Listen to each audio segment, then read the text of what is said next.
Hey friend, my name is Lucas, and this is Produce Perform, where I teach you how to mix or record or whatever, anything with live worship music. So, welcome. If this is your first time here, glad to have you. Today we're going to talk about basically the simple three-step method that I use for vocals, and unironically, unironically, anyways, the funny thing why I'm doing this video is because I was literally just chasing EQ on this vocal and I couldn't get it right. And I was like, I'm not even doing what I said I would normally do to get the end product that I want. So I figured I'd do a video on it because it's a good reminder for myself. Anyways, before I get started, down below, mixing cheat sheet, EQ and compression settings that will get you kind of a great starting period. Check that out, absolutely free. Okay, so let's dive in. So I've been mixing this song. It's a cover of ABBA, and the guy singing is my friend Ben. I love Ben. If you guys don't know Ben, Ben's great. This song isn't even out yet, by the way. This recording out. I mean, the song has been out. Did I put these on backwards? I put these on backwards. I don't know what I'm doing. Flustered. Okay, anyways. So just going to give you guys a quick listen real quick. Basically, I took everything off that I was working on. And so you can see there's a billion plugins on here. But I'm going to leave some of these plugins on because it plays a part in the EQ. So I have clarity on, and this is just kind of isolating the vocal from drums, other instruments, stuff like that. Clear is doing the exact same thing, pulling even more ambience out. And then I have waves tune on just to sharpen up the tuning, just to hit some of those notes that kind of go astray. And then now we have our SSL EQ with zero processing on, and just in case anybody doesn't believe me, I'm just gonna disable it. So this is his vocal currently from the recording. You're more real than the ground I'm standing on.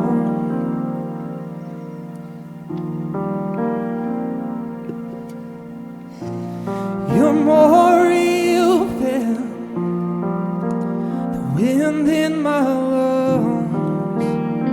So as you guys can hear, there is it's pretty muddy, dull. It's not sticking out of the mix very well. I mean, you can see I have it at +2 on the fader, really trying to push it out in front of everything. So first step number 1, super easy, and you guys probably already know what I'm going to say, high-pass filter, okay? So make sure you get a high-pass filter. And a big reason why we actually do this is not just to cut out lows, because we don't really need them. But it actually changes the energy hitting your speakers or hitting your headphones of like what it can withstand within the concept or within the context of the entire mix itself.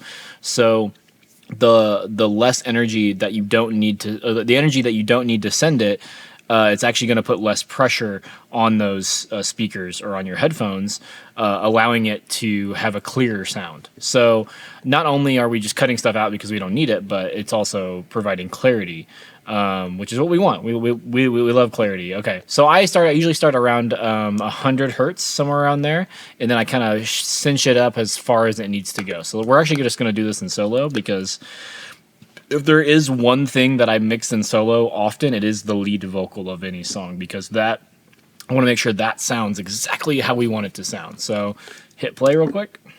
You're more real than the ground I'm standing on. Okay, and then we're gonna just bypass that.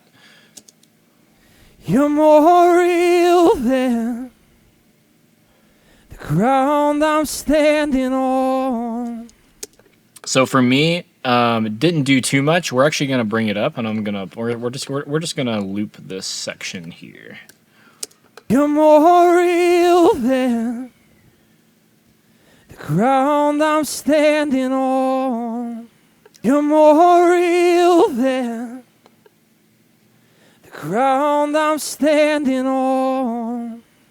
So definitely already hearing it definitely hearing it around 200 hertz. So I think 179 is going to be where I'm going to leave it. And so I'm just going to A/B it with it looping here. And the only thing I mean, yes, you kind of get rid of that low end rumble, right? And you get rid of the stuff that doesn't matter. But I want you guys to listen to the low mids. Like I'm talking like 300 to like 800, somewhere in that area. Listen to how much they pop out after we get rid of all that low end. It's almost giving you a low mid boost just by putting the high pass filter in. You're more real than the ground I'm standing on. You're more real than the ground I'm standing on. Like just that simple move right there will help tighten up your vocals. Just getting the right high pass filter frequency set. And guess what? You're leaving room for all your other instruments in that low end, bass guitar, kick drum, and whatnot. So they're not competing. So second step is cutting. Okay, so let's cut what we don't want. In this vocal here, I can definitely hear, and you guys probably can too, that there's some low mid stuff going on around like 400 that is just nasty, and it's not necessarily bend, it's not necessarily the microphone. I mean, it's just a combination, and the thing is, we need to find which frequency. So I'm gonna pull this blue EQ knob down to 500, and then we're just gonna give it a good boost, and then we're gonna sweep and find that frequency. You're more real than the ground I'm standing on. You're more real than the ground I'm standing on. You're more real than. Yeah, so I'm hearing it in these headphones at least. I'm hearing it around 470 hertz. So let's pull it out a few dB. The ground I'm standing on.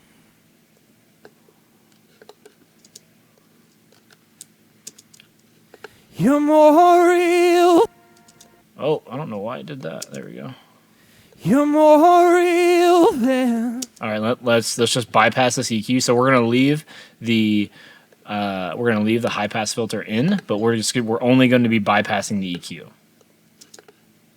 You're more real than the ground I'm standing on.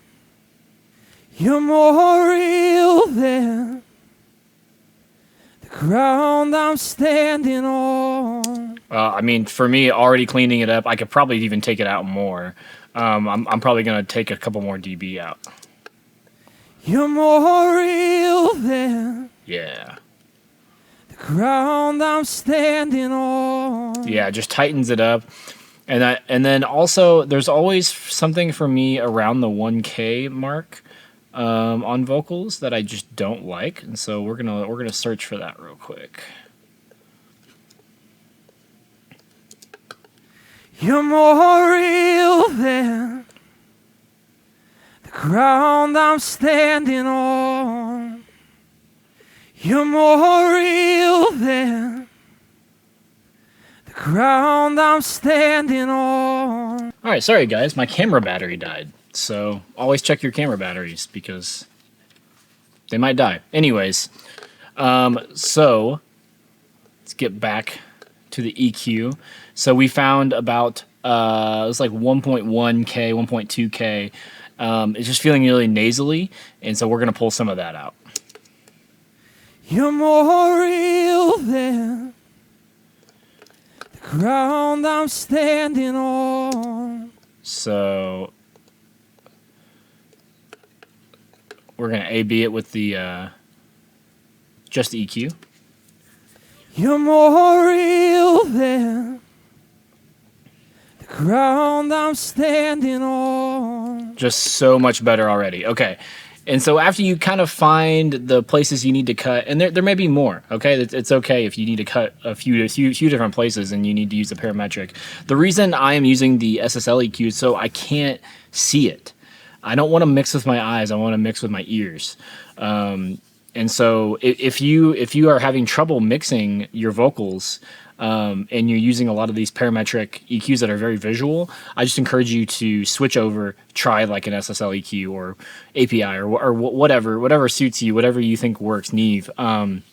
Something where you can actually see the frequencies hopping up and down, and you're really just listening for the clarity and or the muddiness or the nasaliness that you don't want. As long as you can pick that out, then a lot better with your ears rather than your eyes. Okay. And then on the SSL EQ, I am just a fan of this shelf here, but I don't like it at 8K. I like it actually around like 10, around 10K. There's just this shelf that is just so pleasant to me. And so we're going to add some of that top end in. So now let's just get this looped back up, hit play. You're more real than the ground I'm standing on. So about 3.5 dB. Okay, so now let's A/B it with the keys and the pads here. You're more real than the ground I'm standing on. All right, and bypass.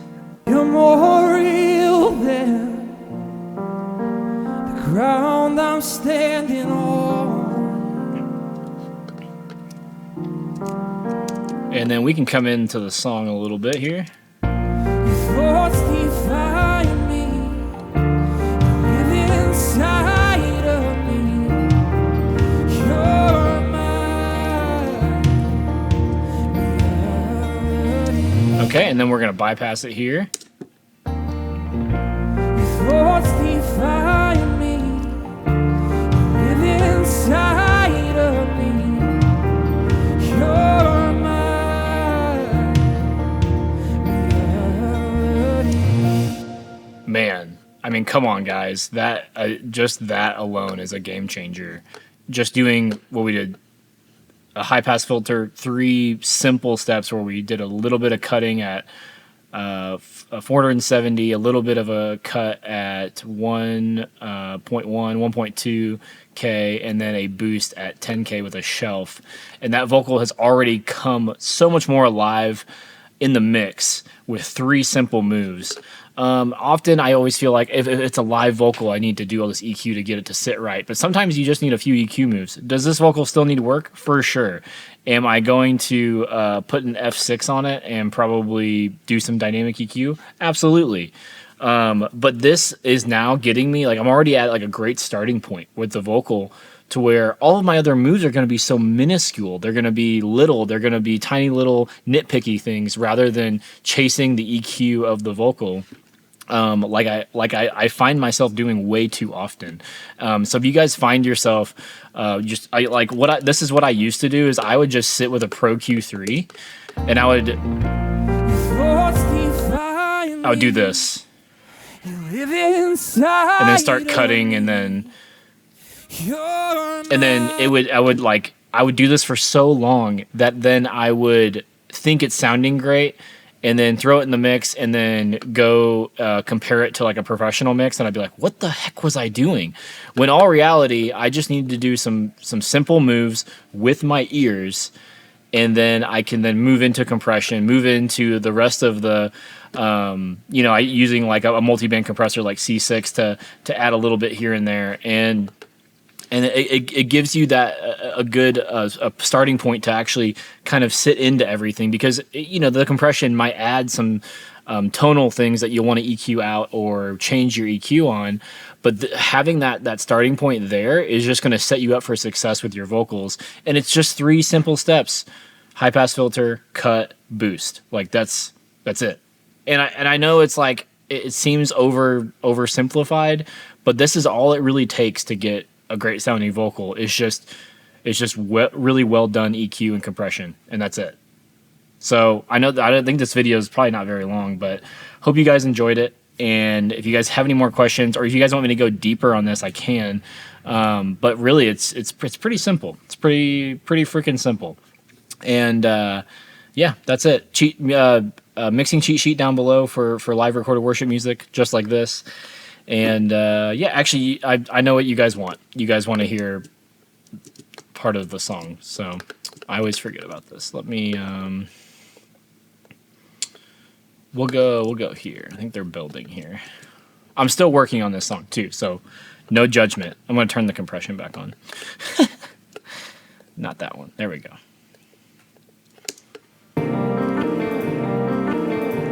Still have the looper on. Man, I'm just embarrassing myself in front of you guys. I'm not editing this out, by the way. Just so you guys know I'm human.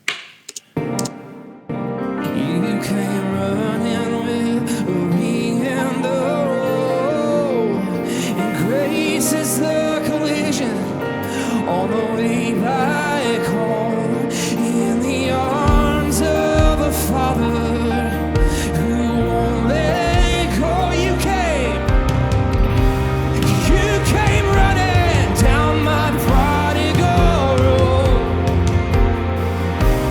You came running with the ring and the roll, and grace is a collision on the way back home, in the arms of a Father who won't let go.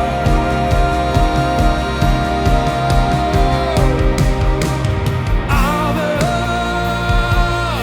we say, I belong to you. Come on, tell it tonight. We belong to you, Jesus. You are worthy of it all, God. We say, Abba, I belong to you.